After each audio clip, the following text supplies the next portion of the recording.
अस्सलाम वालेकुम नाज़रीन, आप देख रहे हैं एशियन न्यूज़ HD और मैं हूं मलिक खुर्शीद हसन। खबर शामिल करें रावलपिंडी से। नुमाइंदा एशियन न्यूज़ राजा हसन कियानी की रिपोर्ट के मुताबिक इस्लामाबाद से शोरकोट जाने वाली तेज़ रफ्तार मुसाफिर बस कोट मोमिन मोटरवे पर बारिश के बाद दौरान फिसलन से बेकाबू होकर उलट गई। मुत्तहद मुसाफिर ज़ख्मी।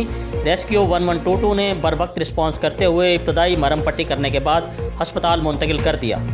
जी, मज़ीद ख़बरों से बाखबर रहने के लिए देखते रहिए एशियन न्यूज़ HD।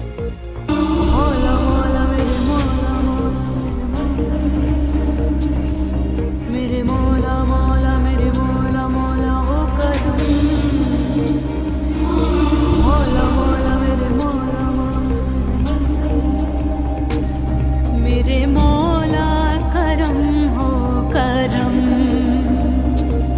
मेरे मौला करम हो करम,